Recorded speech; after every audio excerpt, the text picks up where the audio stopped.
Cogedlo, cogedlo, cogedlo.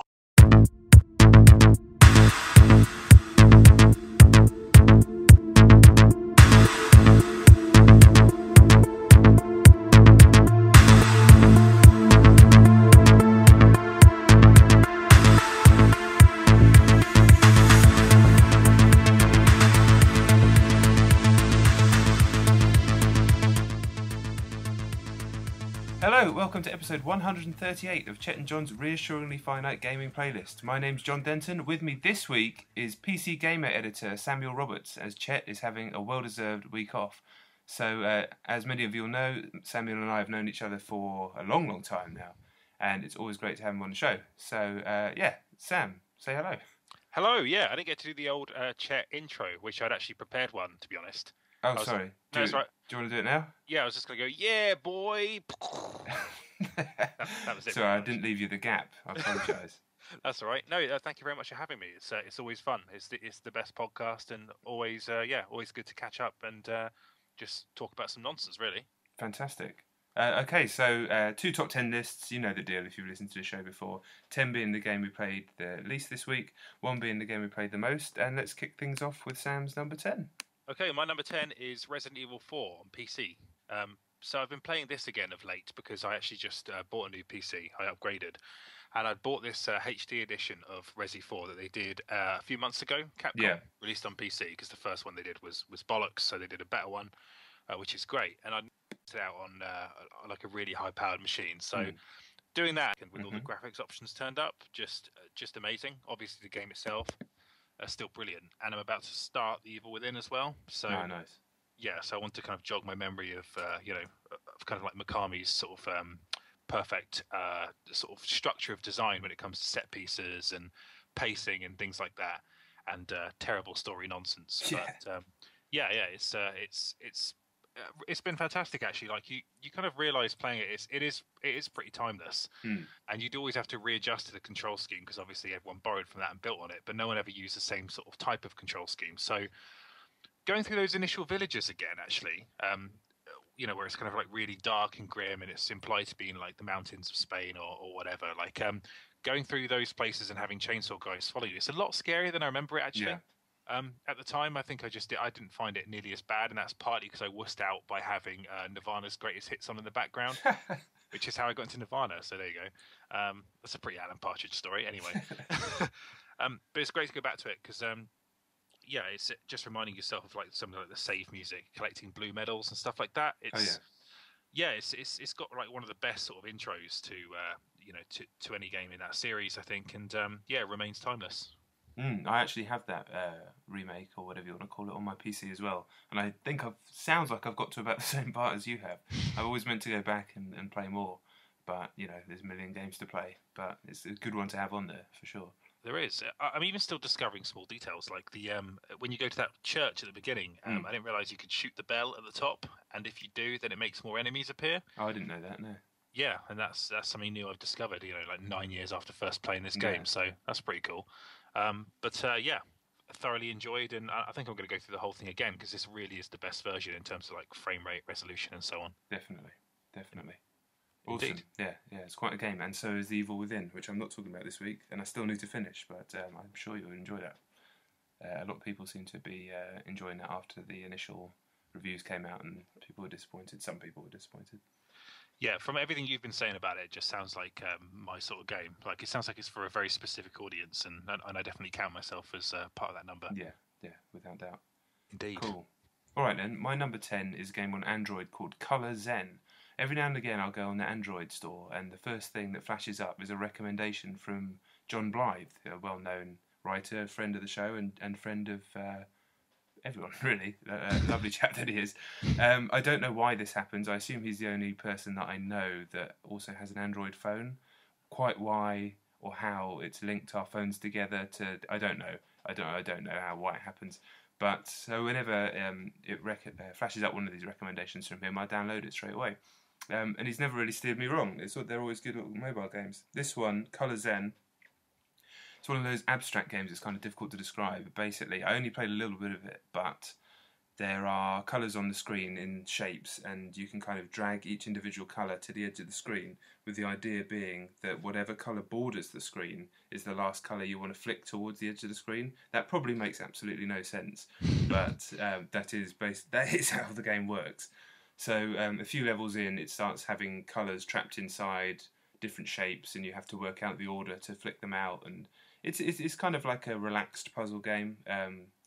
It's, I guess, by having Zen in the title, it suggests a sort of state of relaxation or meditation.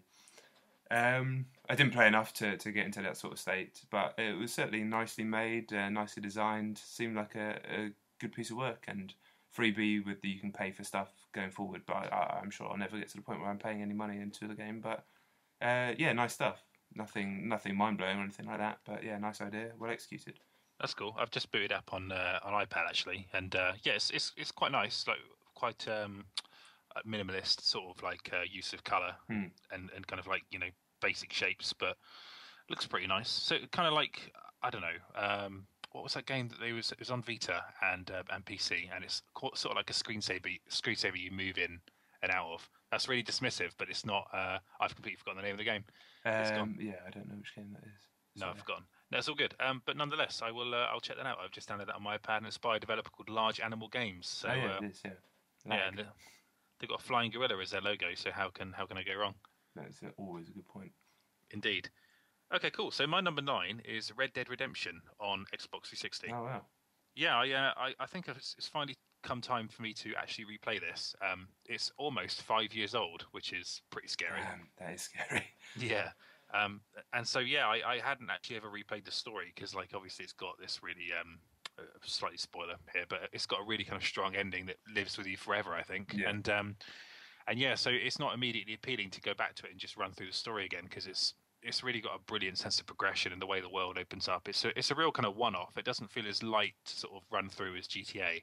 You need to build yourself up to it a bit. And so going back to it, it still looks incredible. Like the kind of the opening is just one of the best openings. You see John Marston sat on this train and basically people talking about the changing world, this world that that's kind of moving into the 20th century, and he's not really a part of anymore. He's this this kind of remnant, and then he's picked up by law enforcement and has this failed attempt on trying to take out his crime partner of years back. And it's a beautiful intro because there's this whole kind of like ride up to Bill Williamson's fortress where it's kind of like sunset and you're riding alongside a train, and John Marston isn't saying a whole lot, and it's just this kind of like perfect setup. And honestly, the opening beats of it are just kind of going through ranches, fending off animals and stuff like that. Reminds you straight away of just how different it is to GTA. It was never just kind of GTA on a horse in like the Wild West. It's just like the kind of ecosystem of that wildlife and everything is just it's brilliant. It's breathtaking. Like the textures and stuff look a little bit like low res after having played like a whole bunch of the games in the last couple of years, I think. Yeah. But the art direction's still there, and it's just perfect. And with 5 years gone now, I'd like to think we're not too far off hearing about some kind of sequel. Hopefully, I would like that to be the next announcement. Yeah, for sure. Yeah, definitely. And no, it holds up incredibly well. And I also forgot how much I love the Deadeye stuff, which gets rid of the need for a cover system, which is a nice sort of break in that third-person genre because no one ever really figured out another way of doing third-person shooting in the last few years apart from the cover system. So nice to go back to that, to be honest. But just brilliant, I'm going to play through the whole thing again for sure. Yeah, that's quite an undertaking to do all that, but I went back to it not long ago. It was probably about a year ago now. But just to experience the world again, and just to walk about and enjoy some of the emergent stuff that happens. I knew that I was never going to have time to go through it again properly, but and that it does kind of dip a little bit for me in Mexico. But what an achievement! I mean, you can't really. That is one of my favourite games of all time, even though technically I've only played it through once. But it was such a I was so involved in that world in the time that I was doing it, and it's one of the rare games that kind of felt like it was informing me about a place and time that I could never possibly visit, or even you could read history books and watch westerns, but I felt like I was sort of present for the birth of America, which is games don't really ever hit those heights very much. So, and that wasn't really done through the narrative; it was more just the environmental design and some of the kind of overarching themes. Yeah, yeah. No, I get that as well. Like, I love the fact that the environment feels so wild. It never feels comfortable in the way that like a GTA world does. Yeah. Where it's like, oh, I'm going through Star Junction now. This is lovely. You're going into territory with cougars and bears and all sorts of stuff out to kill you, and like these kind of like really kind of like harsh sort of sunlight beating down on you, and kind of people who want to steal your money. People are taking hostages at the roadside and stuff. It never feels like a kind of safe world, and that's one of the things I love about it. Yeah, me too. Yeah, what a game. Indeed, indeed. What a come down from that to my number 9, which is a game called Retry on the Android phone. This is actually from Rovio, who you know as the Angry Birds people, and it is their version, well, their rip-off of Flappy Bird. So yeah, you're expecting quality from the off. But to be fair to it, it's a more accomplished game than Flappy Bird or any Flappy Bird clone I've come across over the last however long it's been since that game came out. You play as a pixely little plane, and the input mechanic is similar in that you're tapping the screen, but if you hold the screen, your plane will start to veer violently upwards and then around in a circle, so you can kind of do loop-the-loops. And instead of just trying to get as far as you can, you're trying to get the plane from the beginning of a very, very small level and then land it at the end, and then you progress onto more and more complicated levels. So there's an actual kind of proper video game structure to it. It's not just completely throwaway. And the input, the controls, unlike most of the Flappy Bird clones or that dreadful Swing Copters thing, I don't know if you experienced that, which was the next game from that guy. I'm afraid not. Yeah, don't. But yeah, this it actually works quite well. It's quite nuanced. I don't want to oversell this video game because it is essentially just made as a cash-in from the kings of cash-ins, as they are. So yeah, I don't want to oversell it, but in terms of setting out for doing what it set out to do, you can't really knock it. It's not too egregious with trying to get money from you. It was free. No, I was never being yelled at to buy anything, although obviously all those options are there, and it controls quite nicely, but it's not something I'm going to be spending any time with. But yeah, Rovio just obviously need more money. They don't have enough somehow. The actually visually it looks all right. It's like pixel, isn't it? It doesn't have the it doesn't have the Angry Bird sort of no, it's chunky more outlines. the Flappy Bird aesthetic. 3 words that should never be said. Oh dear, I didn't call it that, but yeah, okay, I will never play that, but I'm just grateful that you did, so I didn't have to. That's why we're here. Indeed. Speaking of games that one of us will never play, in this case you, John, this is my number 8 is Theatrythm Final Fantasy on 3DS. I would play that because it's a rhythm game, but I don't have it, so I won't. I should say it's actually Theatrythm Curtain Call. They've done a sequel to the one that came out last year. Yeah. And yeah, like you say, it's a rhythm action game, but it entirely features Final Fantasy soundtracks as its own kind of like soundtrack. Basically, you're kind of tapping the screen to these beats, sometimes holding it down, following the kind of pattern on the top screen, using the stylus on the bottom screen. And it's chock full of fan service, really. Like the first game just had entries, music from the mainline entries in the series. The second one's got a load of spin-offs as well, and like slightly more obscure kind of music and even movies and things like that. And it's a lot more valuable as a package, actually. I do sort of think they should have just done one of these and had all the music on it, as opposed to sort of stretching it out a little bit. Yeah. But I cannot fault it for the level of fan service you get as a Final Fantasy fan, the amount of environments they've created and characters and stuff, and the music choices are very well judged. A very, very good variety.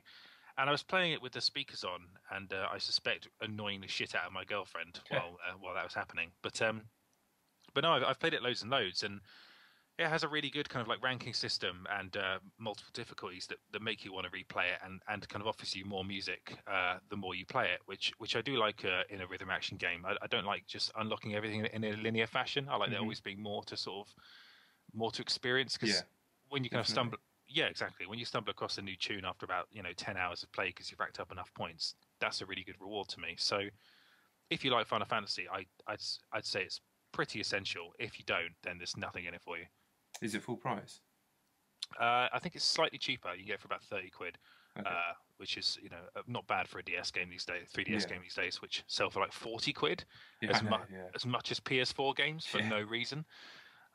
So yeah, it's I'd say that's probably a decent enough price for it, and yeah, it will definitely be the last one of these they'll do. I'm sure. There's nowhere else for it to go. It's covered all the major games and does a very very good job with it, and yeah, I'm sure fans will enjoy it. Yeah, I think I'd enjoy it as well. Just any well-made rhythm game, I can just I'll get into music that might even be music that I don't even know. Although to be fair, I have played 7, 8, 10. That's 3 Final Fantasy games. That's not bad. That's So, solid. yeah, I would probably recognise the odd tune here or there. And it definitely panders to fans of those ones the most, the ones that most people have played. Like there's loads of 7 stuff on there. So yeah, and it's the other thing is that Final Fantasy does have very good music. Well, yeah, like that's fair. Yeah, like really kind of high production values and just really, you know, quite melodic sort of like, you know, stuff going on. It's fantastic, and I'm trying to describe music and doing a terrible job because I know nothing about music. I was once forced to play the trumpet in year 3, and How did that go? well, you know what? I never actually turned up to the classes. I just took in a trumpet, so my parents thought I was going. Then at the end of the year, just said I've been taking in this trumpet for an entire year and never playing it. And it was pretty embarrassing. I had to do a concert. Anyway, won't go into that. It's amazing. I think it's really hard to play, isn't it? The trumpet? Yeah. Yeah, well, it's got like 3 buttons, so you think it should be fine, but then you have to do all sorts of stuff. And listen to me talking about the trumpet like I've got any idea. If you've ever played the trumpet, then you know I don't know what I'm talking about. I just remember you have to press down three keys at once for C. But that's more than I knew. There you go. What a great bit of trivia. Anyway, yeah. So Theatrythm, Final Fantasy. Yeah, if you appreciate the music in that series, and there are some people who like swear by that music, go to concerts and stuff like that. For them, I'm really glad this game exists because it's such a specific thing, but feels really valuable as a fan of that series. Awesome. Mm-hmm. Are they on phones? Is the first one on a phone? Did I see that somewhere, or did I make that up? No, I think they did release it on phones. I think they did it with like microtransactions, so you ended up paying like 40 quid or 50 quid for like the whole lot, which is not the way to do it. And I think it's a really nice match for the 3DS as well.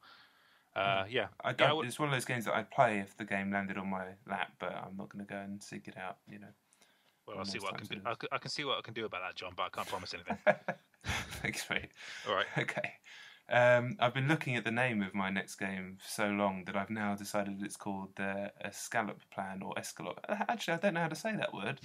How do you say that word? I've never actually said it out loud because it's not something I eat. I think the E is silent and it's scallop, but then that might be wrong and that would be embarrassing. So like scallops. Yeah, I've heard that before, but I assume that it's not called Scallop Plan anyway, John. No, it's the Escape Plan on PlayStation Vita. Brilliant. A game that is, I think it was in fact a launch game for Vita. This is the one, the black and white one, with the little thin guy and the little fat guy. Fucking hell.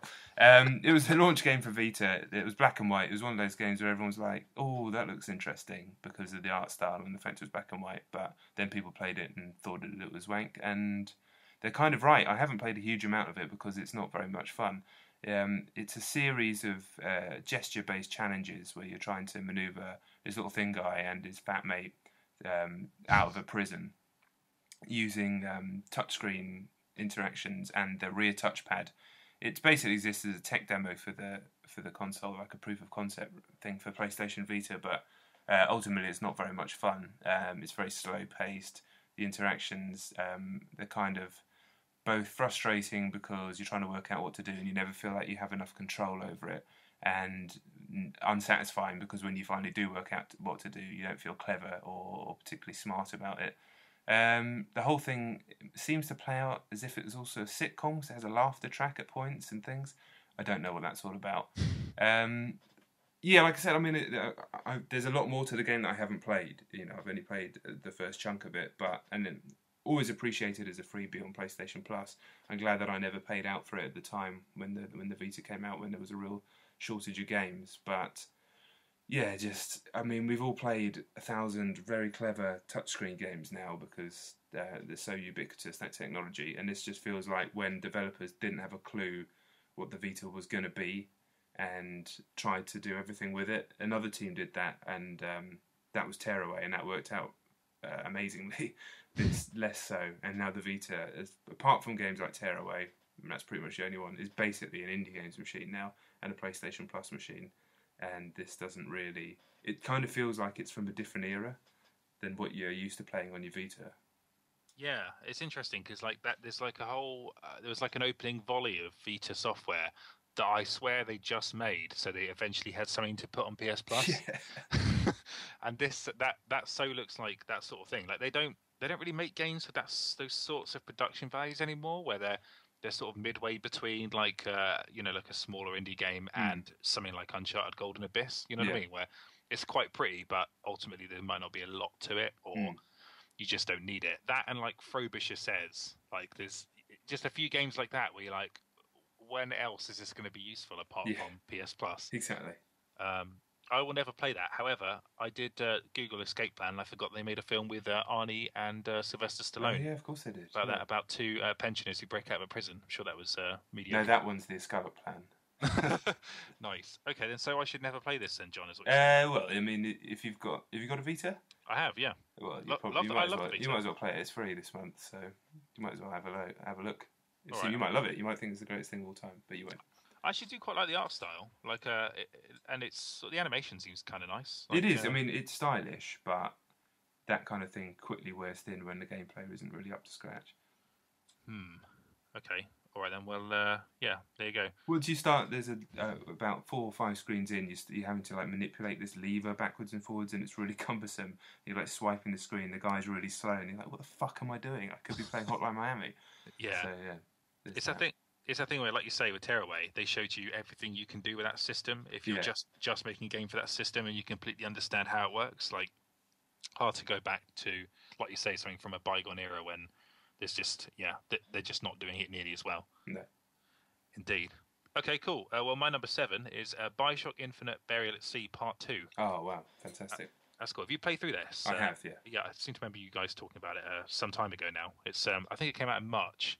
Yeah, I this did it year. quite recently, just before the Christmas rush, so sort of August time. Yes, that does ring a bell. I have a short memory. Anyway, I actually played through it about the same time as you, but I went back to it recently because as mentioned, I just bought a new PC. So Bioshock, I remember looking extraordinary on my old PC and thought I'd like to see everything on Ultra running at 60 frames per second, 1080p. Did that. Wanted to see Rapture, so I booted up part 1 and I went to the opening kind of Rapture sort of like area where you get to see the city as it was when there were people living there and stuff. That was amazing. But Buried at Sea Part 2, I did the entirety of in about 2 sittings because that is a far more essential episode in that. I think unquestionably. Yeah, and I think together I almost consider it like a third Bioshock game. I should say 4th actually. I like Bioshock 2. Yeah, but I do. like a third from that particular team. Mm-hmm. And this, I will say, like without spoiling it, I think they work slightly too hard to tie the narratives together of Infinite and the original Bioshock. Yeah, I agree. I think they could have definitely have done something a little bit weirder, because obviously they're dealing with like infinite universes here. So the need to make something that pleases fans, I think, maybe outweighed the kind of possibility of doing something slightly more interesting. But nonetheless, I cannot deny it's anything less than a delight to be in that world, realised in that way. And I particularly thought that the way they dealt with, they portrayed Atlas in that was fantastic. Everyone knows the Atlas twist by now, right? We can talk about that. Yeah, I think so. Yeah, and so when he's kind of like screaming at Elizabeth in like one of the cutscenes towards the end, and he kind of slips out of the Irish accent and into the Fontaine's kind of American accent, I love details like that. And I felt like it was full of it. Like there's actually a secret you can get into Fontaine's kind of like secret lair. If you there's something you collect in the game, I can't remember what they are now, but if you collect them all, you can go into his lair and you find all of his disguises of characters he's played before, and it's really sort of disturbing. There's masks there and stuff. Oh wow, I never saw that. Yeah, it's quite a job to unlock. It basically adds an extra hour and a half onto the game to find all the things you need to kind of get in there. But if you do, it's like seeing behind the curtain like that is just so cool. And I think Burial at Sea actually, in the end, has just been was a kind of like a brilliant sort of sign off to that series. And it also has the best intro ever as well, like the whole kind of like fantasized French environment that you wake up in, and it's like beautiful. Amazing. There's a kid dancing with a baguette and stuff. And you sense right away that it's meant to be a bit farcical, but nonetheless, that doesn't detract from it being like just a gorgeous piece of work. Like so far from it just being like a load of recycled, character models in, just in like a dingy environment. They went all out with it. It felt like they spent like millions on this thing, and I would recommend it to every single Bioshock player. If you've never touched it before, then it's just essential. Yeah, I totally agree with that. And in terms of gameplay, it has more in common with the first game than Infinite. I know people have problems with the Infinite gameplay. I think that's a game itself that's been massively what's the word I'm looking for? Unfairly chastised in the kind of narrative since it came out. But I think people should they. Can you play it standalone? Bear it see. I don't think you can. No. Nah. Yeah. But yeah, if you get the opportunity though, for sure. Yeah, like I 100% disagree with people who subscribe to that narrative of Infinite being disappointing. I don't think they can give you a world that good and it still be considered disappointing on any level, even if everything else in the game is not up to scratch in terms of like traditional FPS mechanics, which I think that Infinite is actually. Yeah, I do. But I think that that was a gift, that world they created, and it'll be rare if this even happens again for a major studio to build a world like that and a game like that. A Rational World real one-off, and Buried at Sea Part 2 is just a really good way to remind yourself of what they contributed to the industry. I don't think any game has ever stayed with me as much as Infinite did. Weirdly, I still don't know why it did so much. It wasn't like I emotionally connected with it even. That world and the whole thing, the entire experience just stayed with me for weeks. Like, I don't know why, but I've never really been able to nail down exactly why, but I think I've spoken about that plenty on previous shows. But yeah, I love that series so much. Mm-hmm.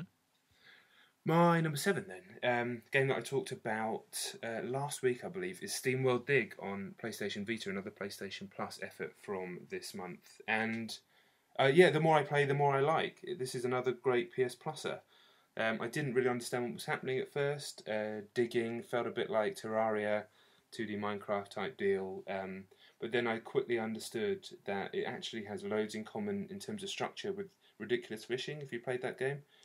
I haven't, no, and I regret that that's the case. I've only heard good things. Basically, in Steamworld Dig, it's all about going in, finding some resources, coming back to the surface, using those, cashing those in, upgrading, and going back down. But while you're down there in Steamworld Dig, digging further and further down, you're finding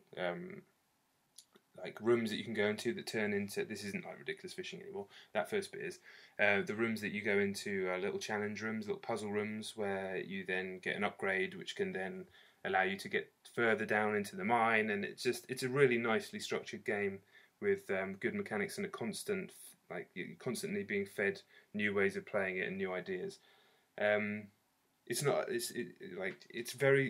It's just a very solid game. It's a very solid, fun video game with good ideas and a good structure. It's not the type of thing that you're going to rave to people about, that they absolutely must play at this second and put everything else down. But as a freebie, it's just really, really strong, solid, 7 out of 10 stuff with very little wrong with it. Just doesn't get to the crazy heights of some games. But hey, maybe it does right towards the end, and I just haven't got far enough in it. But it's been such a good month for on PlayStation Plus this month, especially for Vita owners, and this is definitely one that I'd imagine very few people would not enjoy this once they gave it more than about half an hour.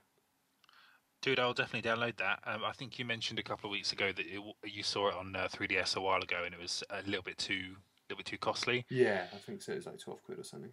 Yeah, which is just a slightly too much. But as a PS Plus freebie, that's exactly what PS Plus is for me. Yeah, me too. When it comes to Vita, I'll definitely grab that after this. That really nice art direction, and a whole bunch of people writers I know, live by it. They think it's fantastic. So yeah, glad it exists. Yeah, it's a very strong game, definitely. That's cool. So do you reckon you'll stick with it then, or? Yeah, it'll probably take me a while, but that's the good thing about Vita is that we'll just stay there. So. And there's always, I'm always travelling, so there's always reasons to be picking that machine up. Indeed. Okay, cool. My number 6 is Dragon Age Keep in browsers. I thought you were going to say Inquisition then. No, no, no. I haven't played Inquisition yet, though I'm surrounded by people at work who have are playing it and have completed it even Yeah. at this point, and they are saying amazing things, and Mm. I'm highly jealous. But until that point, I've been doing this keep thing. Are you that familiar with what this is? No, I mean Dragon Age is not something I've ever really connected with, to be honest. So I've not been paying attention. Okay. Do you know what? I can actually paraphrase this quite well as a Mass Effect fan. Actually, like if you've played, let's say you've played the first two or even three Mass Effect games, and for the next one, you needed to create. You need to import your save from your previous games onto new hardware, but obviously Right. you can't do that because it's different hardware and it's not quite as straightforward as all the Mass Effect games came out on 360. Yeah. Let's say you had to do that, but instead of doing that, what it did was it would import all of your achievements and information that's been sent to the BioWare servers from your save game when you've been online, and it tries to build your narrative in almost like fancy spreadsheet form, saying who you made friends with, who you romanced, who you killed, all that sort of stuff. Oh, wow. That's how they've addressed the problem of having the first two Dragon Age games on last gen consoles and having the new ones on on Xbox 360 and PS4. And even if you played it on before on other consoles, you can start again on PC or whatever. So they've done that. So once it's imported your character and your saves, you can then go through both Dragon Age Origins and 2 and customize all your choices to build your world state. Okay. So, and it gets right down to like the DLC as well. So if you never played the DLC because you were too cheap or whatever, you can build an outcome out of that. So when you play Inquisition, you have all of those decisions. You have created, and once you've put them together and you've chosen what all of these are, you can hit play, and it's actually the entire story of your story is narrated to you. Oh, wow. Yeah, and it's all completely free as well. You just need to sign in with your Origin profile, and then it imports everything for you. And it's so nifty. Like if you did fancy playing Inquisition, you can just dive into it, and it will explain how things work, and you can just build a semblance of a kind of a world state out of it. And if you've played Origins or Dragon Age 2 before, it's a perfect way to reacquaint yourself with the world they created, and it just if you played these games 5 years ago, you've probably forgotten some of this stuff like me, but had a great time, like about 2 or 3 hours just going through it and building that world state. And I think it's fantastic. What a great idea by BioWare to address a really difficult problem. Yeah, because that's always the frustrating thing, isn't it? When you're in that situation. It's actually what happened to me with Mass Effect, because I think I did one on a debug console or something like that, and then I couldn't carry my guy over to the next game. So I'd have loved to have been able to do that. Well, that's it's good in this case as well, because it has the unusual thing where it's confirmed that the protagonist of Dragon Age 2, Hawk, exists in Inquisition. Okay. And so it's part of the story. And so if you've designed that character before, rather than just being, when in Mass Effect you're Commander Shepard the whole way through, it's the same character. In this case, you're playing another character, and that character will come into the story, the character you've created, and it will be your version of that character from a previous game. And oh wow, that's very cool. Yeah, I quite like the idea of a player character being a sort of supporting part of a story. That's really cool. And so it's really ambitious, and I'm told that the world state you create really does have quite a strong effect on Dragon Age Inquisition, which is like an open world RPG and definitely the biggest RPG BioWare's ever made. I really do recommend it. If you're a lapsed Dragon Age fan, it's a great way to kind of prepare yourself for Inquisition, which is out in, I think, 3 days after this podcast goes live. So this time of the year is crazy. It really is. Do you reckon you'll give this one a go? Realistically, it would be remiss of me to even say that I would, just because there's just no time. And if I'm not being asked to write about it, which would be probably irresponsible of anybody asking me to do that anyway. No. Long story short, no. But I admire the series. It's just the first one was really, really sketchy on consoles, I remember, and I just couldn't get into it. And then the second one, I was enjoying it, but again, it was this time of year it came out, I believe, whichever year it was, and I just got sucked into something else. I think that's right, and then never went back to it. Yeah, that's fair enough. I just think this one will be a bit more in your wheelhouse than the last two, because it's so much more in sort of Skyrim's turf in terms of the world and the size of the enemies you're fighting and stuff to discover. I need to do some reading around it then, and because I've not really been paying attention to it at all. So yeah, I'll have a look then. I don't need another game. Don't make me buy another game. All right, then I won't do it to you. Stay away. Dragon Age is terrible. Don't do it, John. One game that I know that I don't need to go back to is my number 6. It is Volgarr the Viking on Xbox One. This is this month's Games with Gold game on Xbox One. Although it could be on a phone, it's not exactly a technical marvel by any stretch. Chet talked about this last week. He called it too hard. Chet was correct. This is everything. I should love this game. It's basically based on all the types of games that I was going to say that got me into gaming. I don't think it was particularly difficult for me as a 4 or 5 year old to be got into gaming. I think it's like as I'm saying with my boy now, games are quite appealing to young boys. But anyway, what I used to love when I was a kid are games like Gods on the Amiga and Leander on the Amiga, games where you're like a strong dude walking around smashing stuff up in 2D environments. I was obsessed with stuff like that. And that's what this game is. You play as Volgarr the Viking, a really nicely animated 2D pixel art Viking with the blonde beard. And it's a 2D side-scrolling hack-em-up, but it's just deliberately brutally difficult. And it's difficult, as Chet said, in a way that's basically designed around making you sort of trial by death, if that makes any sense. So you can get a bit further in the level, I've been killed in a way that I couldn't have really foreseen, back to the start, and there's a lot of that. I was okay with it for the first 10 minutes, and then I realised that sort of every enemy that I got further, I was getting kicked back to the start again. And it's not like a Dark Souls type thing where you're learning, particularly, you're not learning to get better at the game, you're just learning the level that they've laid out in front of you and exactly what to press when. And that, to me, is not a hugely compelling gameplay loop. And it's a shame because I like the style of it. I mean, it's not a great looking game or anything like that, but, you know, I just like being a big fucking Viking. I always will. But, yeah, it's just too hard. I mean, it's insanely hard. And if you're going to release at the same time as every other game that's out, I understand that it's exactly what they wanted to do, and I respect that, but I haven't got time. I haven't got time to be kicked in the arse that hard. That's fair enough. I'm sort of looking at it, and I do like the art style, but it's like you say, like the problem with difficulty like that, where you've just got to repeat sections, is it's of no gain to anyone for you to do those bits again if you've already done them. It's not like if there's nothing. I mean, you're back to the beginning of the level in one hit, and you can like get power up, so you get a shield that allows you to get hit twice, and if you can then power up beyond that, you get a helmet, so you can take 3 hits. But you know, like there are parts of the levels where you can't know whether or not you're in a safe place, if that makes any sense. So you're gonna get hit, and if you're down to your last hit, then it's all the way back to the beginning of the level again and again and again. All right, so is it a bit like Ghosts and Goblins then, or I mean it's properly of that era level hard, but I don't think it really needed to be that hard. Maybe a bit of check. I don't know. They made what they wanted to make. So who am I to question them? It's just some people. It's got good reviews. Some people are really liking it, I think, but I just have time. Yeah, but it's free, so you know I'm not moaning. Yeah, not bad, but if it's beyond that specific audience, sounds a bit limited. Can't be doing with that. I did that in the 90s. Don't need to go back. Yeah, I never really got into anything that hard, that brutally difficult, even when I was young. I would have just got really angry and thrown it across the room, you know. There would have been another hole in my bedroom. Indeed. So my number 5. Well, should we talk about this now? Destiny, is this on your list? It's actually not. Okay, interesting.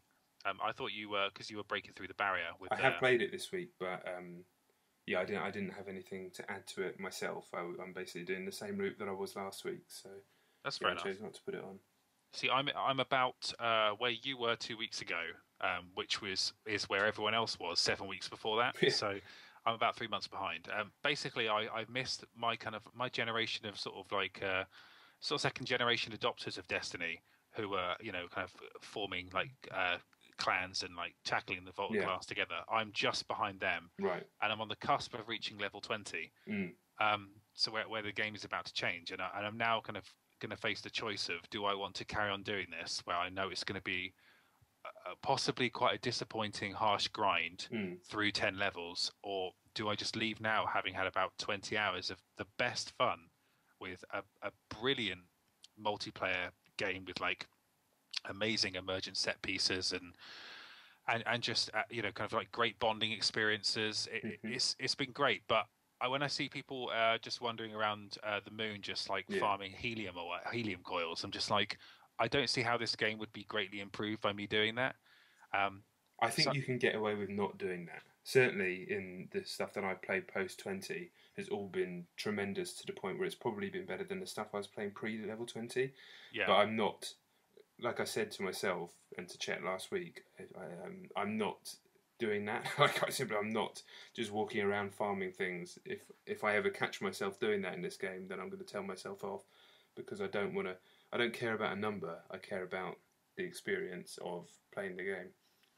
Indeed. And you know what, I've had some amazing experiences so far anyway, and everyone who's carried on, no one has really kind of burnt out on it. No. Without exception, every single person who I know who has played this game kept going past 20 and is now pushing towards 30, and they've enjoyed every second of it, and no one's kind of made it sound like it gets particularly unhealthy, and it's Bungie, so I sort of rely on them to keep it interesting at that point. But no, I've enjoyed it. It's been a very lonely game for me, actually, because I haven't been playing it with anyone. No, have you not? No, so I've just been playing it with like random strangers. And during strikes, isn't it? Yeah. During those, it's actually been really cool to see where the kind of like how we bond, to what extent during kind of combat. Like, your relationships will change. Like, I was with these two guys who are obviously like friends, and they were playing and kind of like looking after themselves, and they weren't really bothered about me. But I kind of stayed alive through most of it, and then once we got to the final boss, this is the second strike, I think, when you fight a big monster in a cave underground, and there's these 2 floors. And yeah, I know the Venus strike. Yeah, that's right. And sorry, the Moon strike. The Moon strike, yeah.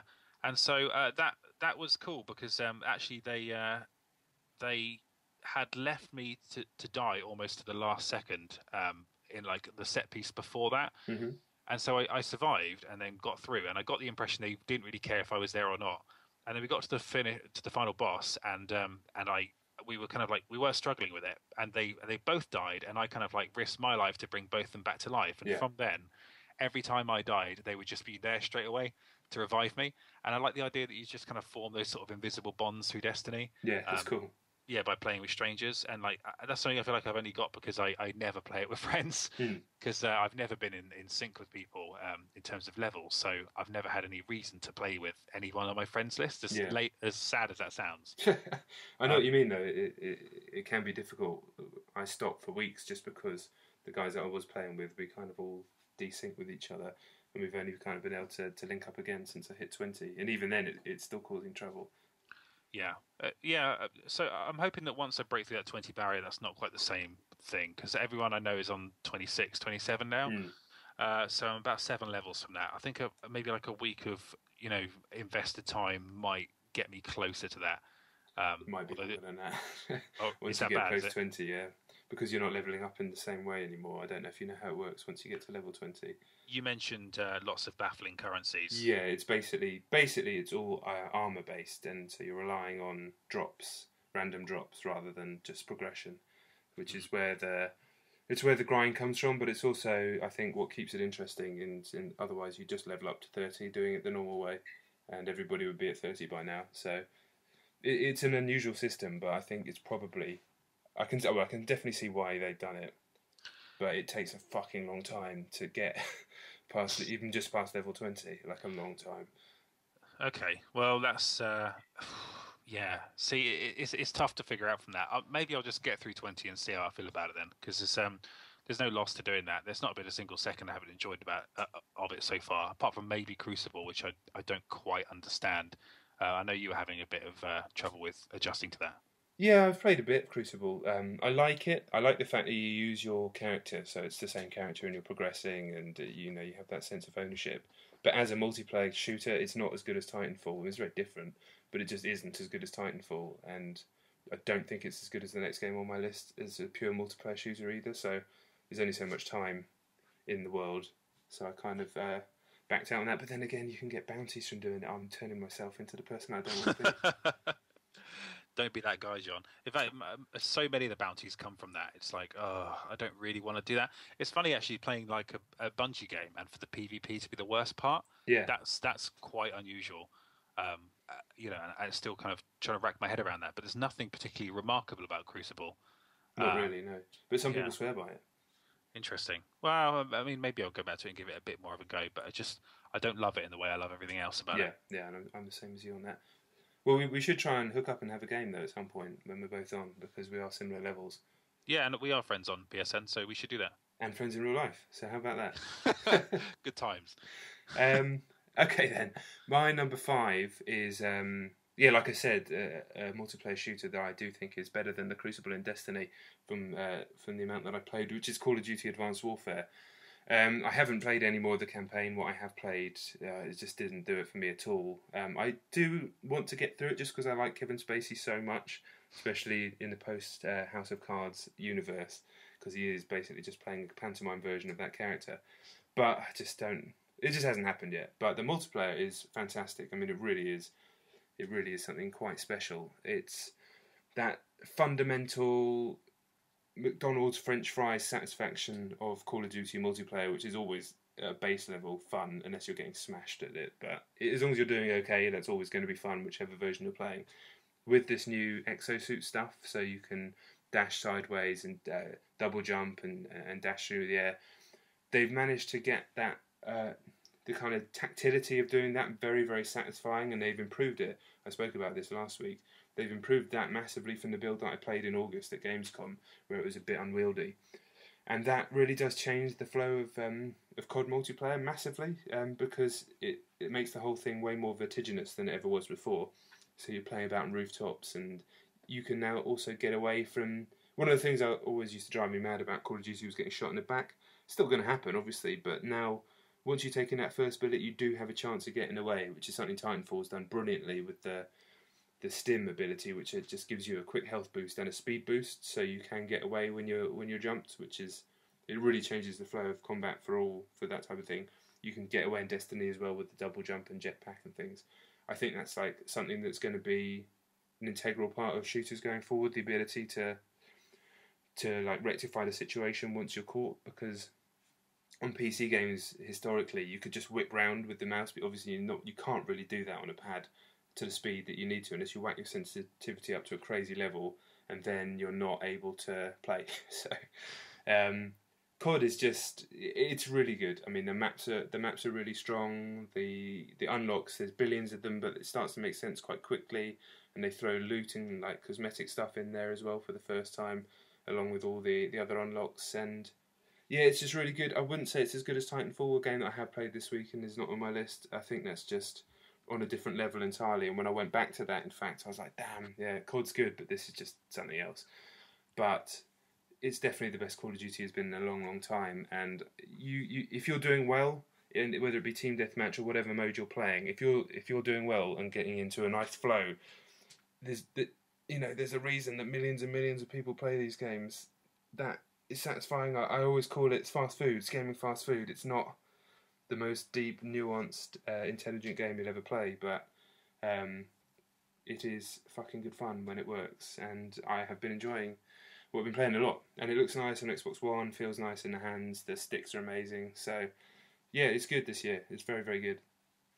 Interesting, because I got into Titanfall quite a lot this year, Mm. and I kind of like I kept looking at footage of COD as it looks like a kind of slightly augmented COD, with a kind of like some nice new sort of movement ideas, Yeah. and which I think is absolutely fine. It's as close to a reinvention of COD as I think you're going to get. Yeah, I don't think you can go much further than that, really. And it's nice to hear they've implemented that stuff like properly. But like Titanfall is so close to occupying like a COD slot in my life in terms of the experience I get from it. It has a very fast food sort of quality as well. That I can't see a room in my life for this one as well. Yeah, I think ultimately that will be the same for me. I think it will get to the point where I just go back to Titanfall for that type of experience. It's interesting how like even with space in it, like the campaign stuff, people seem particularly ambivalent towards it this year. Yeah, I know. I've read some people that really like it, but from what I played, it was just so linear, and so it was barely a game. What I played, it was just complete straight lines, shoot the things, but there's auto aim, and they tend to open up a little bit after a few levels. These games, anyway. So I need to play more, and it looks nice and it's spectacular and all that sort of stuff. But yeah, it is what it is. Really, it's kind of serving the audience that wants that. Yeah, explosions and. But do they? Because they're all playing Destiny, which is completely open. And Yeah, that's the thing. This year I've had both Destiny and Titanfall, which is just it's taken care of me FPS wise. Yeah, that's me done. I think for the year. Yeah. Although there is a rather spectacular looking game coming out next week. Interesting. What is that? Far Cry 4. Indeed, yes, with elephants and all kinds of stuff. Yes. I played that at E3. It was awesome. Yeah, I like that they're trying something slightly different, but with the campaign in particular, actually, I haven't played COD campaign since Black Ops 2, when I was in the level where Sam Worthington's riding a horse through a desert, and I just went, no, turn that off. It gets better after that, actually, because it starts. You get like this branching narrative stuff and things, but yeah, I mean, I'm not going to exactly recommend you drop anything to play it or anything. Well, it's that thing where, like, with the Master Chief Collection out later this week, this Friday, I think. Be out now by the time you're listening to this. But it reminds me that, like, you would never do that for COD campaigns. You would never compile them and, like, remaster them and things like that, because once you've knocked them down, you've done them. Yeah, completely.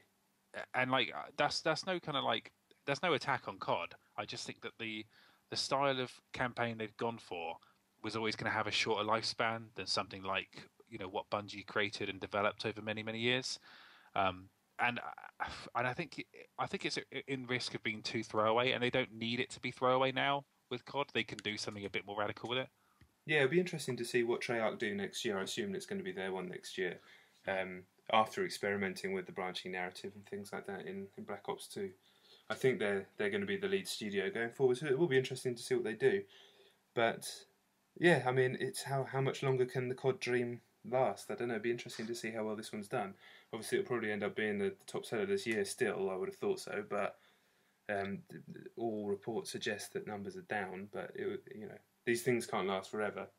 That's Activision true. is, and nobody will be more aware of that than Activision. Everyone wants that narrative, though, don't they, of COD dipping and people saying, "Is it over?" And it's like it's so far from being over numbers wise. Oh yeah, it's still going to be around for a while yet. I tell you what I like about it is that in the last 2 years now they found like novel ways of like getting it a bit of attention. So Ghost had Dog, right? Oh yeah. This has Spacey. Yeah. What will be next year? Like Michael Jackson back from the dead. Michael Bublé, I thought you could say. No, that's good too. But didn't they have Michael Jackson in one of them, or did I just make that up? I think you made that up. Was that a dream you had? Maybe it was a dream. I'm sure they had him as a character in Zombies. No, that can't be right. That definitely can't be right. Yeah, I've been travelling too much. I'm sorry. I'm tired. Or maybe it is right. It's probably not right. I'm gonna look that up after this, because if it is, I'm going to buy whatever game that's in and play it immediately. Yeah, but, I'm pretty sure that's not right. But who knows? I'm basically living in a hallucination right now. I'm so tired. That's right. I don't see how COD could ever be as good as that dream you had. That sounds amazing. No, it won't be. Okay, my number 4 is Spec Ops: The Line on PC. Interesting. Yeah, I've developed a weird obsession with this game. Now this came out so long ago. I can't even remember if you guys covered this on the podcast. Yeah, we did on one of the earlier ones. Yeah. That it rings a very vague bell, but I remember at the time you guys saying it was interesting story-wise, I think, and I've played through it. I played through it before, and I never really paid much attention to it. But in the time since I first played it, I got really obsessed with the film Apocalypse Now. Like deeply, deeply obsessed with it, to the point where I was like watching it every week for about 2 months. That doesn't sound healthy. It was a bit weird, but no, it was, and I just and I was like rereading Heart of Darkness and stuff, and really kind of studying the way that Jaeger adapted Heart of Darkness to make this story set in Dubai, where Colonel Kurtz is now this kind of like American soldier who's gone mad and is in this giant tower in this kind of like country that was this city that was conjured out of nothing in the middle of a desert, and and it's really something actually. Like all the talking points that just sort of passed me by at the time, and I've gone back to it, and I have a bit more of appreciation for the way it sort of subverts shooter norms now, in terms of the way it makes you feel like the drudge of the shooting in the game. It's not really a fun shooter. No. And it could be argued that is deliberate, because it's making the shooting feel mundane and the killing feel meaningless. I still don't think that's a good enough excuse to have not particularly compelling shooting when that's all that's in your game. This is just a corridor shooter in an amazing, kind of well realized sort of fictional environment. But the shooting is just simply not very good. But as a Heart of Darkness adaptation, it's really interesting the way it does certain things, like the white phosphorus scene. Do you remember this? Yeah, of course, yeah. Yeah, where you accidentally kill a group of civilians, and and it was very, very effective. But playing through it again, I fired the white phosphorus deliberately around the civilians, and then it sort of, because it's part of the story, it sort of forces the outcome anyway. Yeah. So if you shoot miles away from them, they will still find a way to wipe them out. And at that point, I sort of became slightly detached from the story, and I think that's because you're playing as this guy, and he is not you. Yeah. And if you had a choice about any of the things he was doing, you would stop, but you don't, and therefore I don't think you get as invested in the character as you could. So it's a weird little game. The fact it happened at all from like a major publisher it's cool, and the choice of environment was fantastic, and honestly, it does make shooters like COD seem a little bit sort of gaudy by comparison. And Nolan North's sort of voice acting in it is very, very good. He's the Forgotten Man, Nolan North. Yeah, indeed. He's obviously known for slightly funnier roles and even playing himself in Saints Row 4, which was a very fantastic joke.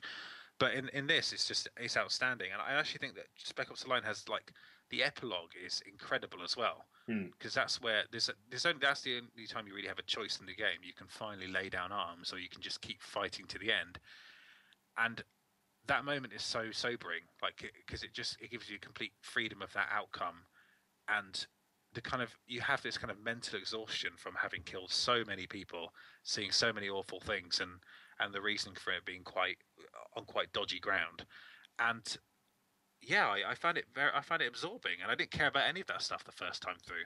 It took further analysis and going back to it and taking loads of wanky screenshots for me to appreciate how good it is. And if you've never played it before, I very much recommend it. Yeah, I think it was on PS Plus at one point on PS3. So maybe if you're the type that downloads everything or buys everything, so you can download it. It's definitely worth checking out. I think they did the most interesting thing that they could have done from a generic third-person shooter. Indeed, and they did a very good job of hiding that. I think in the midst of promoting it, it's by far the most interesting thing about it. But all you see in the trailers and stuff is just guys shooting in a desert and glass collapsing and sand everywhere and stuff. Yeah. But all this kind of narrative depth, that's where it's at with Spec Ops. Yeah, I think they were talking about that when they very first announced it, and it kind of got swallowed up. But yeah, for sure, that's the most interesting thing by a mile. Indeed. Okay, another interesting game then for my number 4 is I've been playing a ton more of The Binding of Isaac Rebirth on Vita. Another PS Plus game from this month, and by far the best one, and would probably be the best PS Plus game of the year if it wasn't for Velocity 2X. So they're both up there. Like I said, I've been travelling a lot. This has been the game that I've been playing. Technically, if we were doing this podcast as it should be, it would probably be number 1 or 2 in terms of time played, but that's just the way we're doing it, so deal with it. And if you've not played this game before, I talked about it in depth last week and broke down how it all works and things like that, but I hope that people have picked it up, because it's such a fantastic game, and it's a game that keeps on giving. Have you played it at all? I haven't, no. There's a load of guys in our office who swear by it, and I think it's number 1 on Steam at the moment, ahead of Call of Duty. Yeah, I know that it's got a huge following on PC. Indeed, I do like how sort of disgusting it looks, and just the kind of character of it looks decent. I just haven't got around to it yet. Yeah, I think you'll really, really like it, because it's just a game that has so many layers to it that it just keeps on, like I said, it keeps on giving the more you give to it. It manages to be both disturbing, disgusting, and also almost cute. It's just a really, really weird combination, very unusual combination, but it's completely unique, basically, to that one guy, Edmund Macmillan, the chap who created the game. Indeed. And his art style and his whole sensibility, really. But just as this, it is like a combination of a twin-stick shooter. It is fundamentally a twin-stick shooter, a roguelike, a term that's always annoying, but there hasn't been a better one invented yet. And it has elements. It doesn't have elements of Zelda, but it pays homage to the old Zelda games in terms of heart containers, the point of view, dungeons and stuff. It doesn't play anything like those games. There's no puzzles or anything like that. The combat isn't anything like it, but it's weird. It does pay homage to it in a weird sort of way because it's just a deeply personal game, and obviously he has a real connection with old classic era Nintendo games as well as stuff from his childhood and things like that. But it's also a game that you could spend forever analysing the themes and the narrative. But it's all fundamentally it's the machinations of the game that make it so interesting. And every single time you play it, it's obviously a completely different layout. Different power-ups, and you end up stacking all these power-ups on top of each other to create a completely new build of your Isaac character, the little boy who shoots enemies with his tears. And the way the power-ups physically change the look of Isaac is just, I mean, it's always been a masterstroke of this game. It was a masterstroke on the original Flash version, and it's even better here because there's so many more power-ups. So you might have a guy with you might have a coat hanger sticking out of his head and lipstick on and a giant head and angry eyes, and next time you have one that looks completely different to that. And it always teeters on the point of you're not quite sure exactly what the power-ups are doing, but the more you play, the more you get an understanding for them, and it's a game, like I said, the more you give to it, the more you get back, but it is also very immediate, so yeah, it's a true classic. Got 9 out of 10 on Eurogamer today. As you said, your colleagues rave about it. #1 on Steam. Yeah, there's reasons for that. And it's free on PS Plus. It's free on PS Plus. It came out. It launched as a free PS Plus game, as did Velocity 2X, which is just basically that's easy. Those two are easily worth the subscription alone for the year. Easily. That's insane. When people are paying full price for it on Steam, like right now, to get that for free forever. If you carry on subscribing, which you would obviously. Yeah. I'm going to get that as soon as this podcast is over. It's an amazing game. And that's amazing cool. On Vita as well. It's also on PS4, but I've not played it on that. That screen, eh? Yeah, and the fact when I played on PC, it was on a keyboard because the original version, like I said last week, it didn't have proper joypad support. You had to use this weird joy to key thing, but I had it on my Mac, and it's a boring story, but I couldn't get it to work with a joypad. But now, as a proper twin stick shooter, it's obviously a lot easier to play with twin sticks. All right, then I will do that. That sounds really sounds like it's something. I think you will really like it. I'm sure of it. Indeed. Always looking for more essential Vita titles. Travelling a lot of late as well, and it's an unbeatable machine for travel as far as I'm concerned. It really is, because the sort of games they're sort of attracting to it are just things you can just play for like 5 minutes and just hit power off and then just get up and change trains or whatever. And exactly. It's almost, the Vita is almost built for that. A 3DS, it feels like most of the 3DS games I love, I have to sit down for like half an hour or 40 minutes to get something out of it, Yeah, they feel almost more like console games for kids. Not that, you can't... They have the depth to not be for kids, if that makes any sense, but they're just bigger, proper games. Not that, the adjectives I'm using are incorrect, but I think, you know what I mean. You're a very tired man, John. It's fine. I'm doing all right, mate. I'm doing all right. I'm having to do the podcast standing up, but it's going okay. Like I said, I've been travelling a lot of aeroplanes, a lot of single day trips to foreign countries. So apologies if I'm spinning out. That's all right. You're completely coherent. Everything's fine. Good. And all is well. So my number 3 is Mirror's Edge on PC. A classic. It is a classic. I haven't played this in years either, actually. I was obsessed with this when it first came out. I played through it multiple times. I unlocked almost every achievement, and I did those funky challenge rooms that were set in places that are like, I don't know, just basically like wadges of shapes. It's very nightclubby. These aren't even words that make sense. But I've played it again, and it looks amazing on PC. I have it on PC. It looks great, doesn't it? Yeah, it's always like £2 on PC on either Steam or Origin, and I waxed it up to full settings, and I've just been like grabbing video through NVIDIA Shadow Play as well. Oh yeah. I'm thinking of making a little short film out of Mirror's Edge footage. Oh, cool. Of just me doing cool shit, but unfortunately I've forgotten how hard it is to do cool shit in the game. Yeah. Like stringing together like 2 or 3 moves at once and doing it well is almost impossible, and it requires a level of skill that I'd completely forgotten.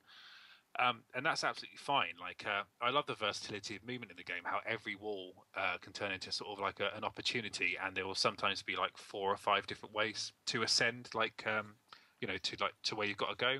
Mm-hmm.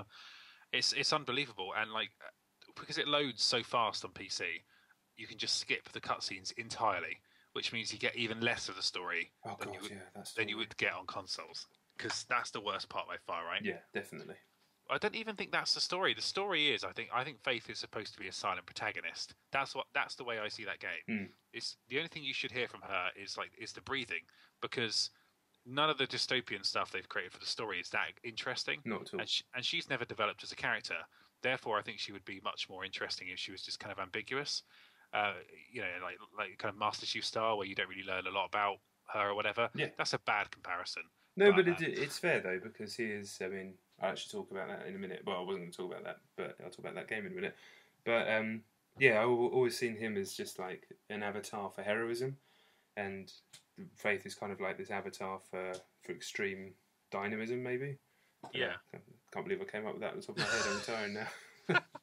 No, that's about right. And I've played through about 5 or 6 levels of this now, and it's just phenomenal. Like it really does exist in a bubble. Like I remember there's been a bunch of like Battlefield quotes where they said they've learned things about movement from Mirror's Edge, but I play Mirror's Edge now and I've played Battlefield, and I really don't see that. I really don't think there's. They just meant because you can mantle over shit in Battlefield 4. I think I'm pretty sure that's what they mean. Brilliant. Well, what a very insightful point that was. Yeah, like it really is. There's nothing else like it at all. Like some games have done the free running thing, but they've never done it in a way that's this hard. Like Dying Light is doing it now, and to make it this difficult, I just don't think people have ever thought of even trying that, because it can be quite off-putting to have to restart a level like 5 or 6 times and put about half an hour or 40 minutes into it and lose all that. Yeah. Mirror's Edge will do that if you've forgotten how to play it, as I have, and it is a game you need to relearn. It's a proper skill-driven like game, but it's absolutely fantastic, and almost feels like an artifact. It exists entirely by itself, and it's still fantastic. Yeah, I remember when it was announced. It was announced around the same sort of time as Dead Space, wasn't it? And it felt like we were entering this new era of new IPs, and the sequel-driven industry was tailing off a little bit. Not the case, but it was an exciting time. Yeah, and then several years later, there was no sign of Mirror's Edge 2, and then Dead Space 3 had all those microtransactions, and it was like, oh, never mind, we tried. Yeah. So I'm really glad that existed, and the fact that it's getting a sequel now is good. You know, EA is a successful company, and I guess they have the money to just do another one of these as a kind of passion project, and maybe it'll find a bigger audience now than it did then. Yeah, I mean, it generates a lot of goodwill amongst gamers as well. So you can see why it's happening. And you just think, like, with all those people, this is no kind of offense to Battlefield. I know that obviously Chet loves it to bits, but like the idea that they have these hundreds of talented designers at DICE, and the idea they're just making Battlefield games is a bit of a shame to me. Mm-hmm. This is what happens when they're told they can make their own thing. Like, I would like to see DICE make 4 or 5 games like this, where it's just their team choosing their own art direction, their own type of story, their own type of gameplay, and running with it instead of just doing Battlefield. Yeah. It just shows there's a lot of potential with that studio that is perhaps not being explored to its fullest. But nonetheless, Mirror's Edge is a shining example of that, and still a classic game for sure. Yeah, definitely, and shining indeed. It's a very shiny game. Indeed. All right, my number 3 then, as I hinted at just before, is Halo: The Master Chief Collection. I purchased it today, and it has been downloading all day, and it's still not finished, which is ridiculous, and that's because it's 60 gigs, which is quite big, and downloading stuff on Xbox One takes forever. But cleverly, it allows you to jump in and play parts of it while it's downloading. It actually does that better than any other game I've ever experienced, because it goes in and it tells you which parts it has downloaded and which parts it hasn't downloaded. So after about 30%, it had already downloaded Halo 1 and Halo 4. Cool. And then a bit later on, it had downloaded chunks of Halo 2, so you could actually play certain levels of Halo 2, even though the whole game hadn't downloaded it. So very, very clever. I don't know how all that works, obviously. I don't know how anything works. But So, I mean, a lot's been spoken about this game in reviews. It's done very, very well.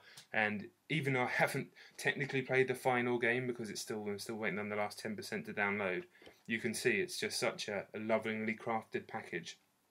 And just a piecing together of, 2 world-class campaigns, a maligned campaign in Halo 2 that I always quite liked, but has gone down in history as being shit, which I think is completely unfair because it has some amazing moments.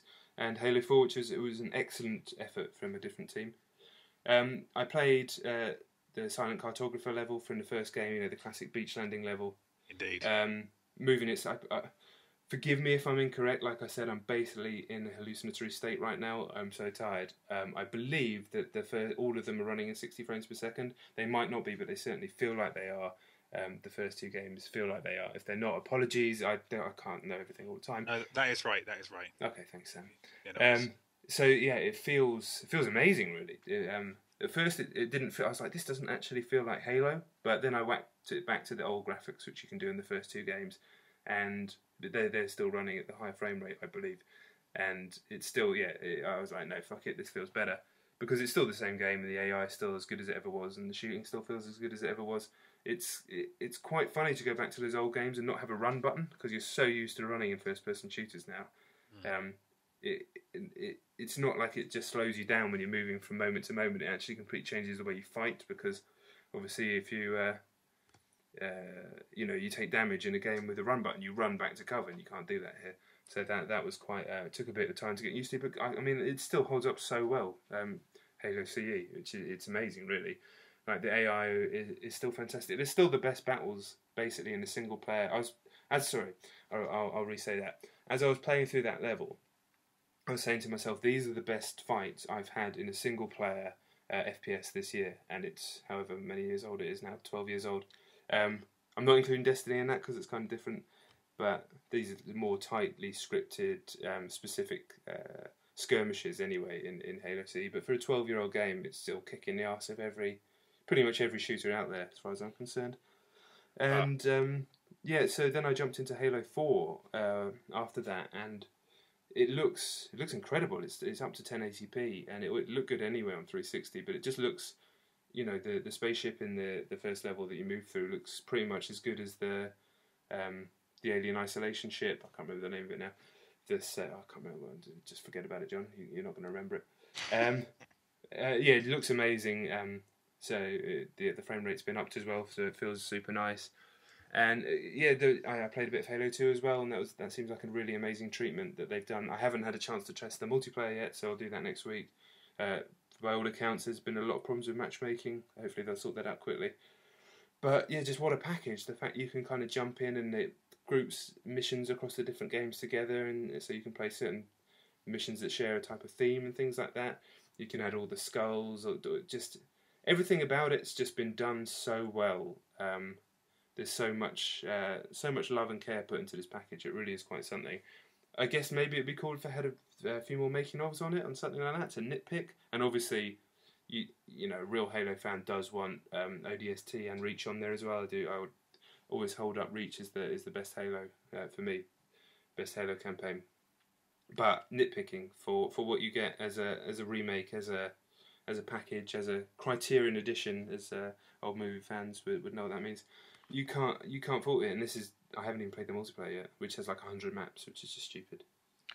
I'm delighted it exists actually, and there's been some very good words written about Halo in the last week.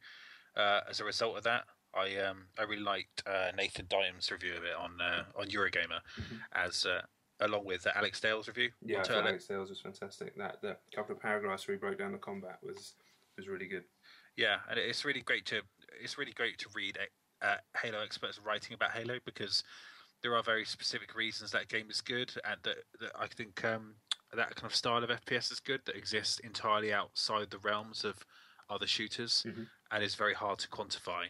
And so it's nice to see that, and it's nice to see that they've done this so well as well, especially with a lot of kind of like concerns about resolution and frame rate on Xbox One. Yeah, it's nice that like the flagship Microsoft IP, as it were, gets like the proper red carpet treatment, and like definitely that's a great way of describing it. In fact, Indeed, and so yeah, I honestly want to buy an Xbox One just to play it. Like I love Halo to bits.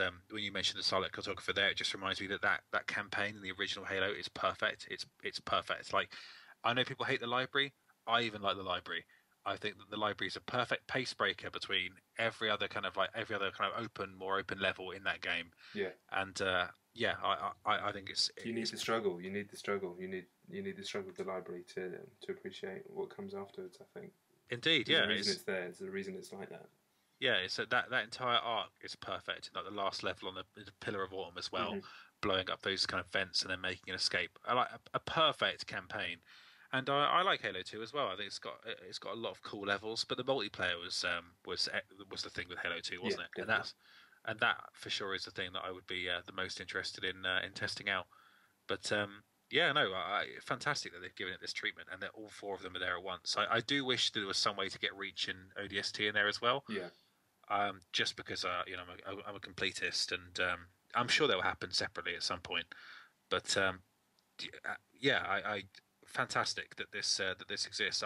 This is how those kind of HD repackages should happen. It should just be slapped in a generic box with kind of little effort and just a few trophies or whatever. It should be a proper prestigious event that's worthy of the games as they originally were. That's what these things should be. They should be something that almost like a kind of like a coffee table book, sort of version of a game you love. That's the way they should be done.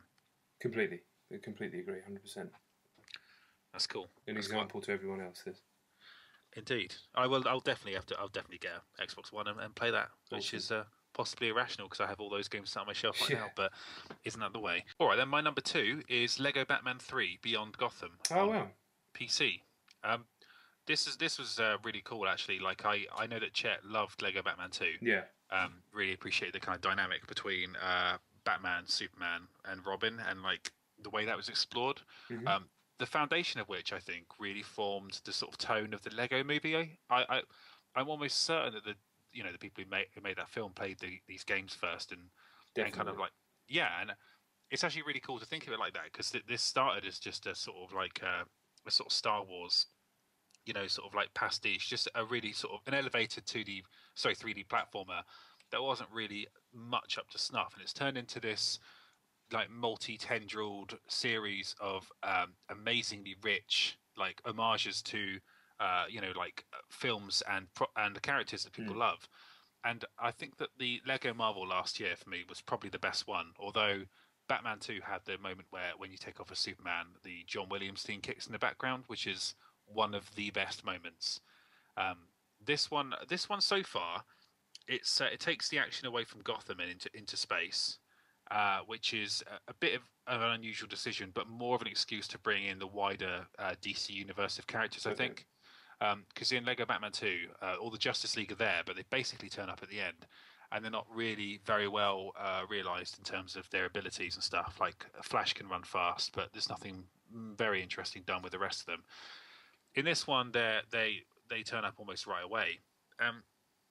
But it's actually got it's a really slow starter compared to Lego Marvel last year. It's just a few levels set in boring sort of cave and sewer style locations. Right. But it's just starting to open up, like, and the cutscenes are just starting to get really funny as well. And it really is exactly the same as other Lego games in terms of the way it plays, other than the fact that you've got a few new abilities and you have to think a bit more laterally about how to use them. So they've been in the game before, but you can switch between them instantaneously now. You've got like a sensor ability where you're sort of moving the puzzle bits behind this invisible wall, like an explosive. Kind of like an explosive ability for Batman, for example. He's got a jetpack as well and can like fly because he's in space, so he has to. Okay. Batman can shoot lasers now as well.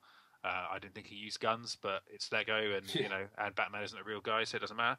And it's cool, but it doesn't seem to have the same open world structure that maybe I'm just too early on to find this, but Marvel and Batman and Lord of the Rings had like a proper kind of like open world. Like they weren't true open world games because not all the levels were set in like linear sort of like paths that weren't actually within the open world itself. But this doesn't have that, so it really kind of leans a lot heavier on the kind of traditional Lego design of levels, and I'm not sure that's quite as compelling to me.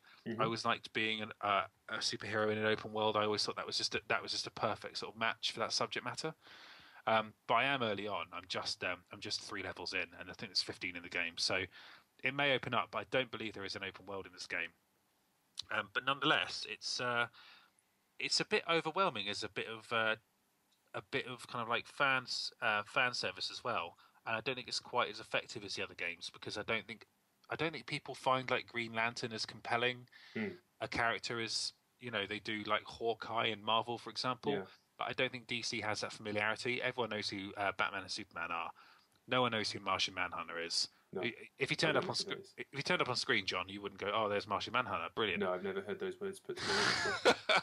Exactly, and it's marginally more interesting, like a Green Arrow and the Flash now, because they have TV series. But even so, amongst quite specific audiences, amongst children, the first cutscene in the game has about 9 different types of Green Lantern appear on screen, right?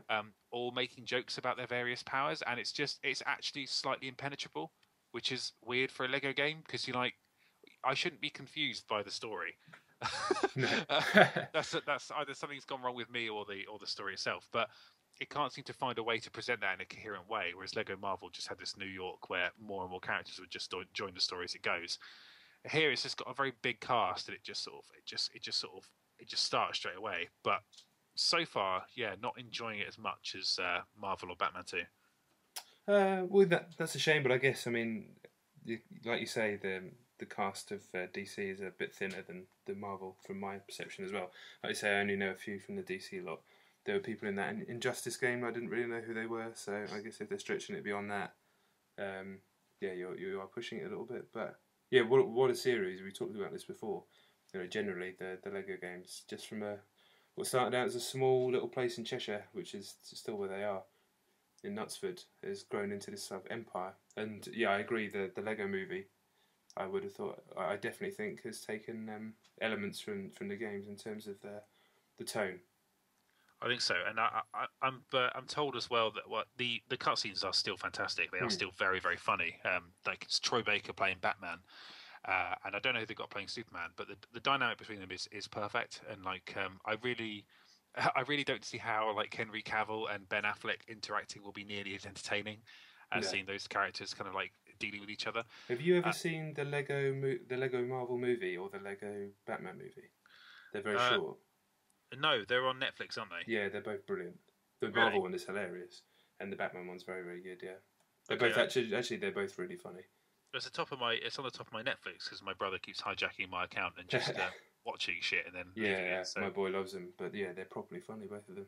Okay, well the difference is that your son's very very young and my brother is 16 years old, but nonetheless, yeah, they're good though. That's cool. I'll check those out. No, I'll do that, and Batman 3 actually, like for what it doesn't have in terms of kind of like an open world, I'm told there's like some Resogun style space levels coming up as well. Wow. Yeah, which apparently are like fantastic, and I do think that the change of setting is quite inventive in terms of the worlds they can show you. There are a lot of kind of like pretty DC comic book worlds they can sort of draw from. I haven't really kind of tapped into that stuff yet, but and I know there's a lot of playable characters, like so many. And the animations they do for the characters are brilliant. Like the people they've got designing those at Traveller's Tales, they're just so talented. Like you just leave them for a moment, and their mannerisms are just really in line with who those characters are. And that's particularly familiar in the case of Batman and Robin. And every level has like an Adam West in it to save as well. Oh, nice. Much like they had Stanley in the Lego Marvel game. And I'm glad it exists, but so far not seeing where the sort of arc of progression in Lego games is really coming in. I can't quite see what the major innovation is with this one. It might just be a really good Lego game. Okay, well, no bad thing really. No, it's fine. It's fine. I don't expect much from it. You know, I just want to laugh and have a good time, and those things are happening, so it's all good. Awesome. Okay. My number 2 then is Assassin's Creed Unity on Xbox One. I'd say about 6 hours into the campaign, and first things first, before I get to any of the game itself, I must say that it's a bit of a technical shit show, for want of a better word. it's at times the frame rate dips below. I'd say probably below 10 frames per second. It never even hits 30. I'm not a huge frame rate snob by any stretch, but quite honestly, this game makes me feel nauseous to play.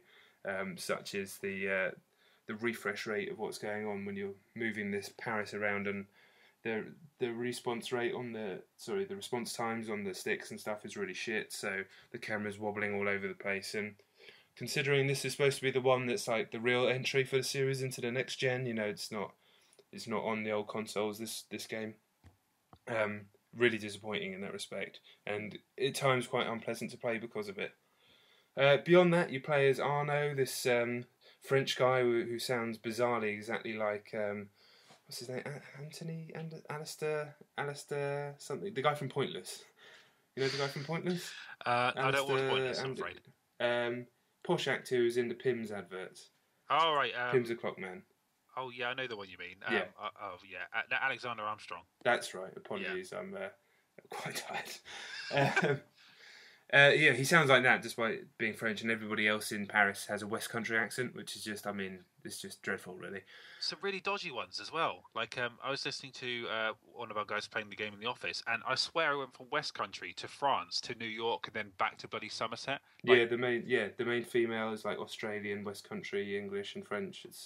I don't know what's going on, but considering it's a game that's made in a French-speaking part of the world, it's bizarre. But the game itself is... I'm not enjoying it. I'm not a huge fan of these games anyway. They've stripped back a lot of the innovations that have happened in the last few games, particularly Black Flag. Obviously, there's no naval combat in this game. It is not that type of game. It's very much a old-school assassination game. And what they've done is basically... It almost feels like a sequel to the original game. A lot of the structure of the missions involves, okay, you need to go and kill this person, so you go and locate them and have to work out how to kill them. Now, in the first game, that involves sitting on a bench, following a guy around a corner, a lot of terrible ideas. This streamlines that and allows you to basically make your own way into these structures, these heavily guarded structures. I think these down in the catacombs, so you can block these chimneys off. So that it ends up filling that area with smoke. So when you have to make your escape, obviously it's easier because the people can't see you. They're more kind of very scripted scenarios that allow you to change the outcome of these missions. But ultimately, you're just trying to sneak through, stab people in the neck, and then get to the main guy and stab him right up. And it's never much fun, to be honest. From what I've played so far, it's stuff you've done a lot of times before. The climbing mechanics have been improved ever so slightly, but you're still leaping off banisters in the wrong direction into people when you think you should be jumping off and stabbing them. Most of the times where you mess up will be because the controls let you down, and I always find these games too unwieldy. And this is just that again. Combine that with the fact that it's a technical horror show, and I'm just not impressed at all. Like I say, 6 hours in, I hear it gets better. I hear the set pieces get better. I must say the crowds, the amount of people in the environment is amazing. Quite frankly, it's probably the most alive from a great height. It's probably the most alive-looking city ever in a video game, just because of the sheer volume of people, and they all feel like they're doing things that are natural. There's huge crowds that gather when people are protesting. It's set in the French Revolution. But when you get down to street level, doesn't have the fidelity of GTA 5, but it's still quite impressive. It feels more alive and believable than any other Assassin's Creed, but it's just not that much fun to play, and that's pretty damning, really. I tried some co-op actually with Chet earlier. The game managed to freeze his character in a box, so even though he was moving around on his screen, on my screen he was completely still. It bugged out and didn't mark one of the characters we were trying to kill. And then what happened? And then one of us couldn't unlock a box, and one of us could. It was not good. So it seems like the co-op stuff in there are only specific missions. They said I thought it was the whole game from the marketing materials, but I've learnt not to believe or listen to the marketing materials around those games that much anyway. But they're just specific missions. But they just seem like normal Assassin's Creed side missions that you do with. Maybe normal Assassin's Creed story missions, to be fair, but you just happen to do it with other people. So nothing hugely groundbreaking in that respect. It's like I really like the setting. it's the first Assassin's Creed game where I've been to the place where it's set. I've actually done like a tour of all the old shit in France. I'm not much a person for doing that kind of stuff generally, but that was really interesting, and it's obviously very cool to see all that stuff in game, done brilliantly. Their artists are amazing, but yeah, just from a game like Black Flag, like I say, I'm not a huge fan of this series anyway, but Black Flag was such a cool game and had so many amazing ideas. And it was an Assassin's Creed game, and that was the parts of that game that I didn't like. But to go back to this is just, it's a strange decision, and when it runs so shoddily, it's hard to get excited about it, to be honest. But I'm reviewing it. I have a lot more to play, but it doesn't make a great first or second impression. Yeah, I know we've always had similar views on Assassin's Creed. Actually, like I've always found it a series that has lacked a bit of conviction, because there are so many of them, and the actual the way it's sort of progressed in terms of development. I actually think they've backed themselves into a bit of a corner. Like the thing with Black Flag is it's great to have like ships in there and stuff, but I don't think that is an endlessly repeatable idea. No, it's not. So they need to find new ways new fundamentals to that series, really. And I honestly think that going in the direction of harking back to the first Assassin's Creed game, which was crap, like there's no two ways about it. It was a bad game. It was not a game where you could make your own fun, or there were multiple routes to do things. You chased one guy with 4 weapons, which includes your fists, and then you killed that one guy. You did that 9 times and spent the rest of the time groping in people's pockets and sitting on benches during poorly acted cutscenes. It was the very basics of what would be good about the series were there, but the game, that was not a game. The first one, it was a tech demo in some very nice environments. And yeah, so I really think that was the kind of wrong way of going about it. But having said that, I saw our guys playing in the office actually, and it's running at 60 frames per second on the latest NVIDIA card at 1080p, which is like the latest video card is about 300 quid, I think. So that is a big investment to get that game running, at what people want it running at on Xbox One and PS4. But nonetheless, I cannot. That city does look incredible. Like the detail on the architecture, and like you say, the crowds—they're all there, aren't they? Then it's nothing pre-rendered about it, or no, they're definitely all there. Which that alone just bodes well for the series next few years, I think, and I'm sure they'll sort the frame rate stuff out to some extent in subsequent games. But and I'm not massively enthused about it, and it's a shame to hear that it doesn't sound like it's even been finished properly or patched properly, or that it's got a whole bunch of issues. Like I will say this: Assassin's Creed has generally been pretty polished the last few years. Totally. Even when they've got real problems, like 3 had, it still felt like an entirely finished game. They, with that many people working on them, you expect them to be of a certain quality, and I still haven't played Black Flag properly, so I'll probably stick with that and skip this year's one until it's quite cheap. Yeah, that would be a good idea, I think. Yes. All right. Well, that's disappointing, but nonetheless, I'm sure you'll keep people updated on how you go. Yeah, I'll be more next week. Cool. All right. Well, my number 1 is Alien Isolation on PC. Yeah. Terrifying. I've been playing this game non-stop. I must be well over halfway through now. I've done about 13 or 14 hours, and it's fun. It's my game of the year, definitely. Really?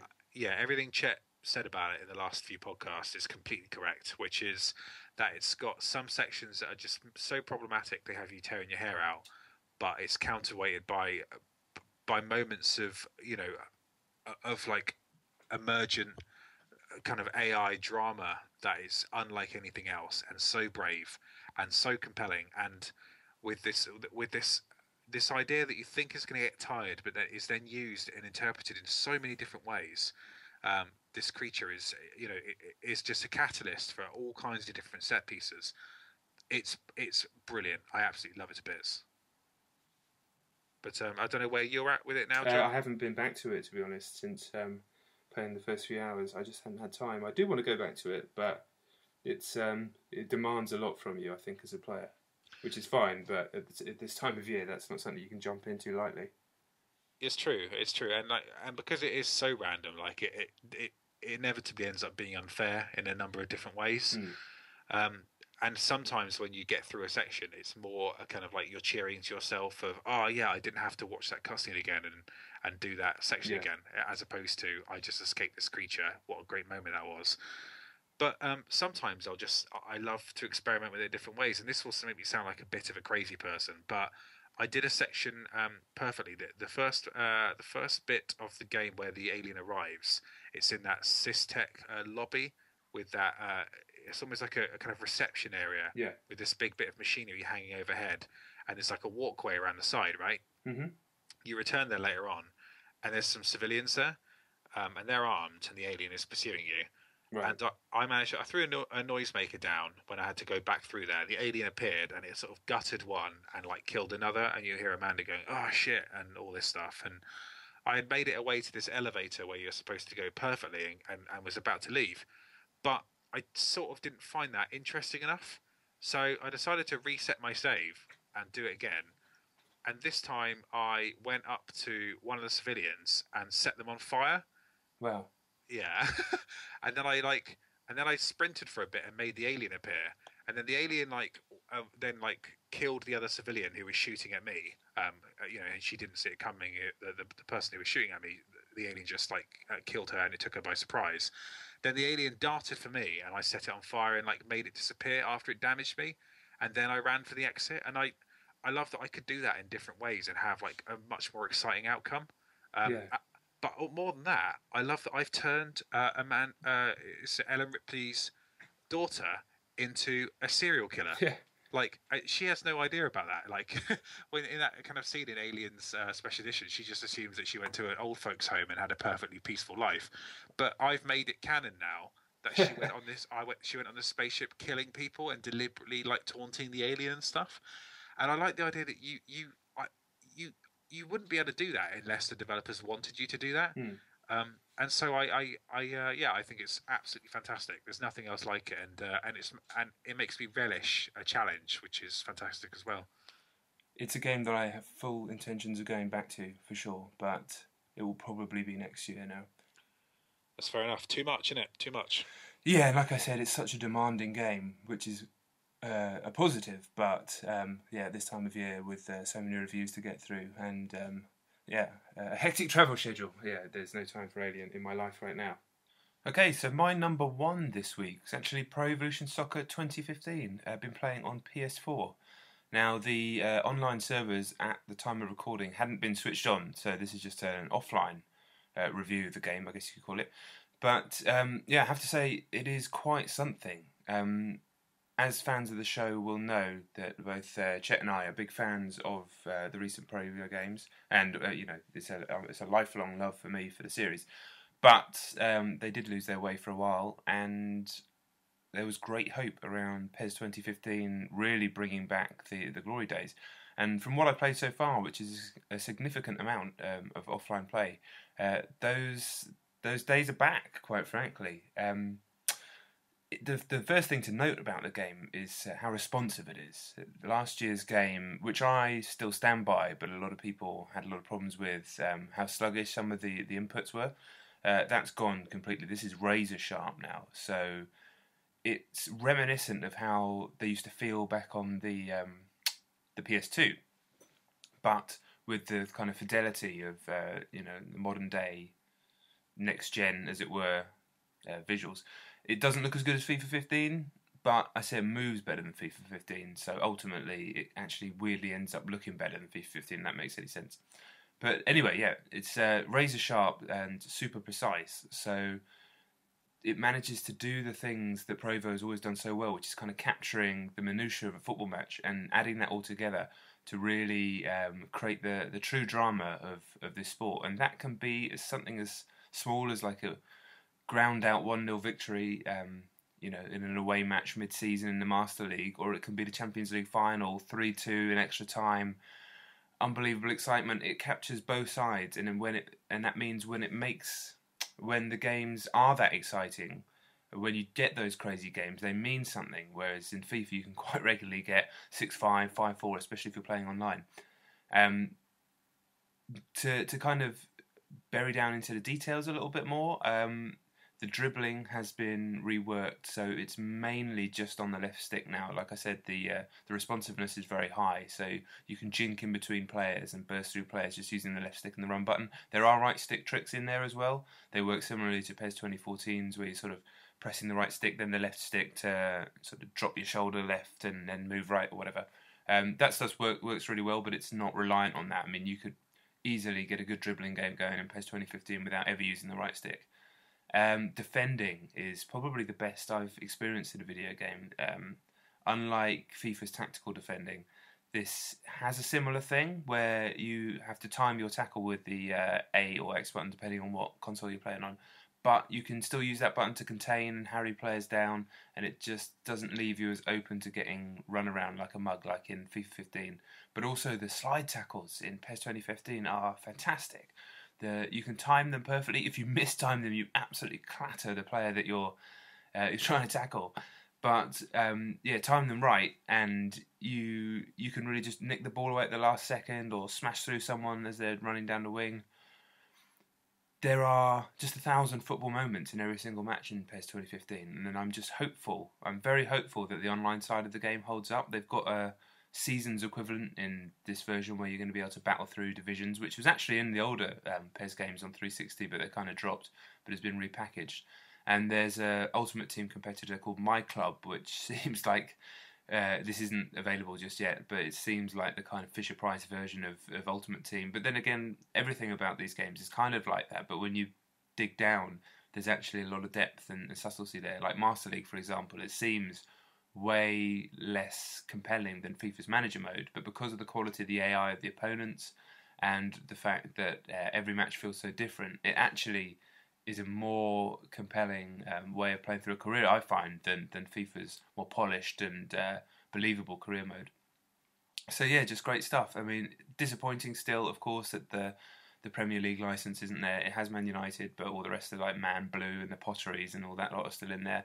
I'm not sure how it's going to work with options files this year in terms of getting a DJ Demos download and having everything up to date.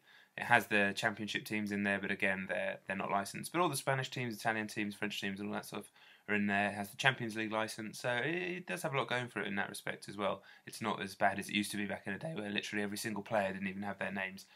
So that stuff isn't too bad, and it's easily fixable if you can be bothered. But overall, as a package so far, without having tested the online, PES 2015 really is quite something. We'd had high hopes basically since 2013. I'm glad that they took the extra time to release it on next gen properly instead of overbearing themselves, which I think they did when they made the transition from PS2 Xbox generation into 360 PS3. They've given themselves an extra year and an extra 2 months after FIFA's release this year in order to get it right, and they pretty much have. In fact, they absolutely have. It's fantastic. If I was going to nitpick ever so slightly, you can't seem to play the type of low crosses where the ball will bounce once or twice in the box. Those dangerous whipped-in crosses. I'm not too sure why. They've been in previous games. You can play a low cross along the ground, and you can play lots of different high crosses. I mean, I'm really nitpicking here. And occasionally some passes go astray, but I mean, I am picking holes. This is a very, very, very good football game that is considerably better than FIFA 15, in my opinion. And I'm excited for everybody to try it. Okay, so that's it. Thank you very much for listening, and a massive thanks, as always, every time he's on, to Sam for coming on and doing a killer job, as always. I'm delighted you have me, man. Thank you so much. And hopefully I'll be on again at some point soon. Unquestionably, definitely. Yeah, no worries. So just give everyone a plug for the PC Gamer website. Yep, we're PCGamer.com. We have awesome stuff up every single day, including some stuff from John, actually, as well, which is cool. And PC Gamer Magazine as well. If you're in the US or the UK, we're out monthly, and it's all very, very good, premium stuff, and we work our ass off to bring it to you, and it's all good. So, that's the end of my plug. Brilliant. And you are Samuel W. Roberts on Twitter, is that right? Yes, I am. I am not worth following on Twitter. Let me just say that right now. I talk absolute arse, but I am there if you do want to find out what the non-fuss is. I'm of course John Denton. Remember to follow Chet Roivas and Chet and Johns. Leave us a review on iTunes. Check out the YouTube channel at Chet and John on YouTube. There's Facebook, but don't bother. And we'll see you next week. I'm not here next week. It'll be David Turner of Joypod fame, but we'll see you very soon. Thank you very much for listening, and thanks to Sam. Goodbye.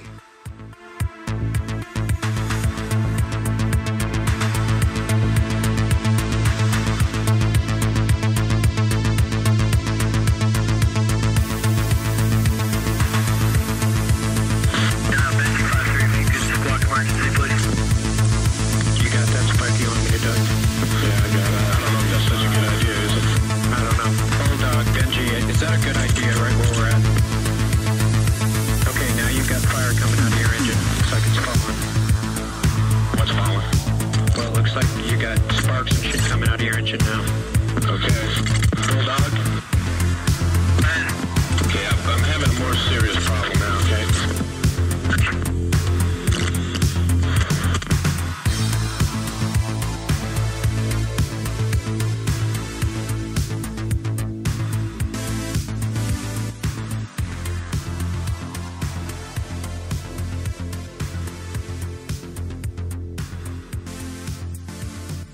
Hello, ladies. Look at your man. Now back to me. Now back at your man. Now back to me. Sadly, he isn't me. But if he stopped using lady-scented body wash and switched to Old Spice, he could smell like he's me. Look down. Back up. Where are you? You're on a boat with the man your man could smell like. What's in your hand? Back at me. I have it. It's an oyster with 2 tickets to that thing you love. Look again. The tickets are now diamonds. Anything is possible when your man smells like Old Spice and not a lady. I'm on a horse.